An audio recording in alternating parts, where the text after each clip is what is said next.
value involved in the transaction. To anyone who believes we will honor our pledge, that loan agreement or mortgage is now a portable, exchangeable, and saleable piece of paper. It's an IOU. It represents value and is therefore a form of money. This money the borrower exchanges for the bank's so-called loan. Now, a loan in the real world means that the lender must have something to lend. If you need a hammer, my loaning you a promise to provide a hammer I don't have won't be of much help. But in the artificial world of money, a bank's promise to pay money it doesn't have is allowed to be passed off as money, and we accept it as such.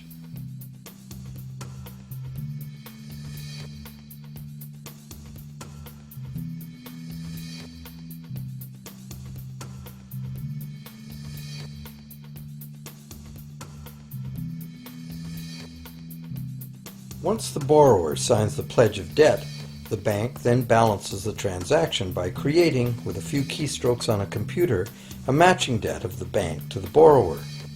From the borrower's point of view, this becomes loan money in his or her account, and because the government allows this debt of the bank to the borrower to be converted to government fiat currency, everyone has to accept it as money. Again, the basic truth is very simple. Without the document the borrower signed, the banker would have nothing to lend.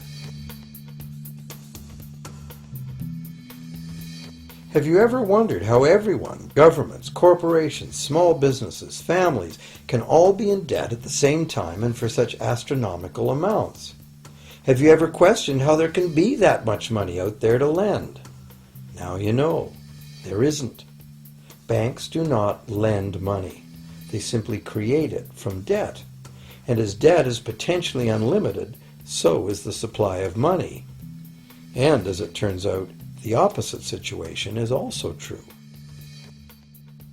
Isn't it astounding that despite the incredible wealth of resources, innovation, and productivity that surrounds us, almost all of us, from governments to companies to individuals, are heavily in debt to bankers? If only people would stop and think, how can that be? How can it be that the people who actually produce all the real wealth in the world are in debt to those who merely lend out the money that represents the wealth? Even more amazing is that once we realize that money really is debt, we realize that if there was no debt, there'd be no money.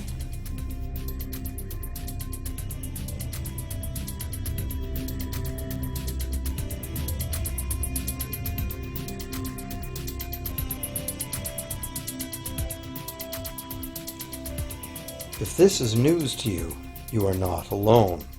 Most people imagine that if all debts were paid off, the state of the economy would improve. It's certainly true on an individual level. Just as we have more money to spend when our loan payments are finished, we think that if everyone were out of debt, there would be more money to spend in general. But the truth is the exact opposite. There would be no money at all. There it is. We are totally dependent on continually renewed bank credit for there to be any money in existence. No loans, no money, which is what happened during the Great Depression. The money supply shrank drastically as the supply of loans dried up.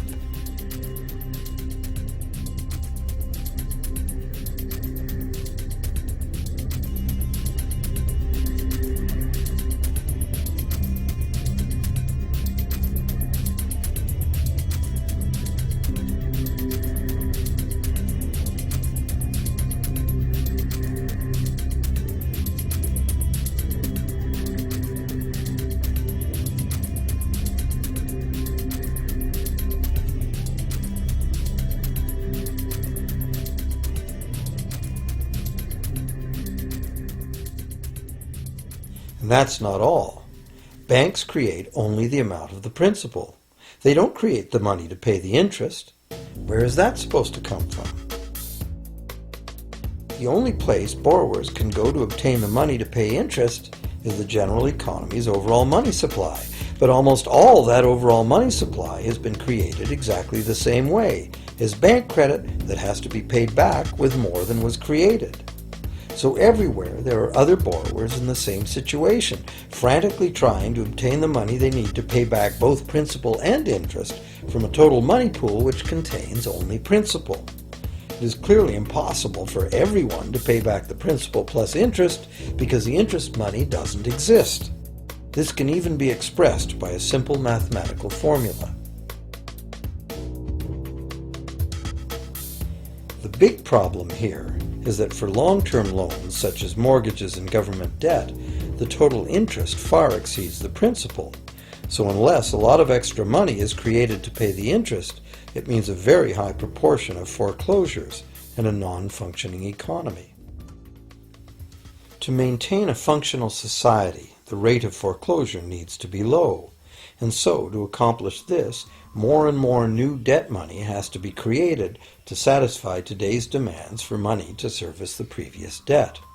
But of course, this just makes the total debt bigger, and that means more interest must ultimately be paid, resulting in an ever-escalating and inescapable spiral of mounting indebtedness.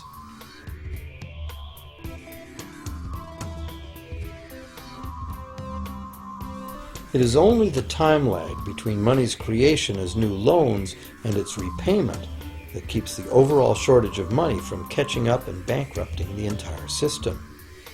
However, as the bank's insatiable credit monster gets bigger and bigger, the need to create more and more debt money to feed it becomes increasingly urgent. Why are interest rates so low? Why do we get unsolicited credit cards in the mail? Why is the U.S. government spending faster than ever? Could it be to stave off collapse of the entire monetary system? A rational person has to ask, can this really go on forever? Isn't a collapse inevitable?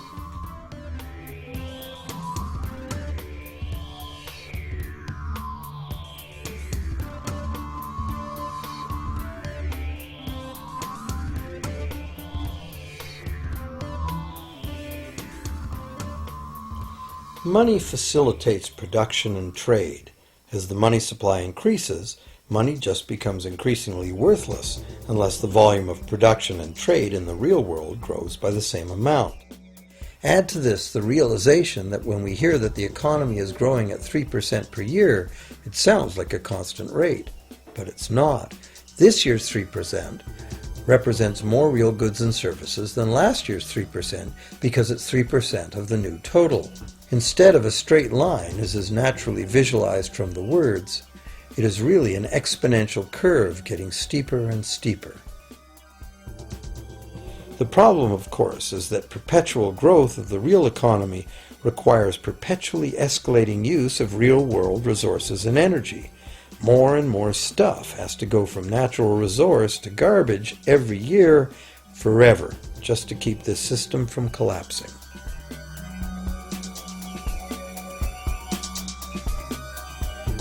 What can we do about this downright scary situation? For one thing, we need a very different concept of money. It's time more people asked themselves and their governments 4 simple questions. Around the world, governments borrow money at interest from private banks. Government debt is a major component of total debt, and servicing that debt takes a big chunk of our taxes. Now we know that banks simply create the money they lend, and that governments have given them permission to do this. So the first question is, why do governments choose to borrow money from private banks at interest when government could create all the interest-free money it needs itself? And the second big question is, why create money as debt at all? Why not create money that circulates permanently and doesn't have to be perpetually reborrowed at interest in order to exist? The third question, how can a money system that can only function with perpetually accelerating growth be used to build a sustainable economy? Isn't it logical that perpetually accelerating growth and sustainability are incompatible? And finally, what is it about our current system that makes it totally dependent on perpetual growth? What needs to be changed to allow the creation of a sustainable economy?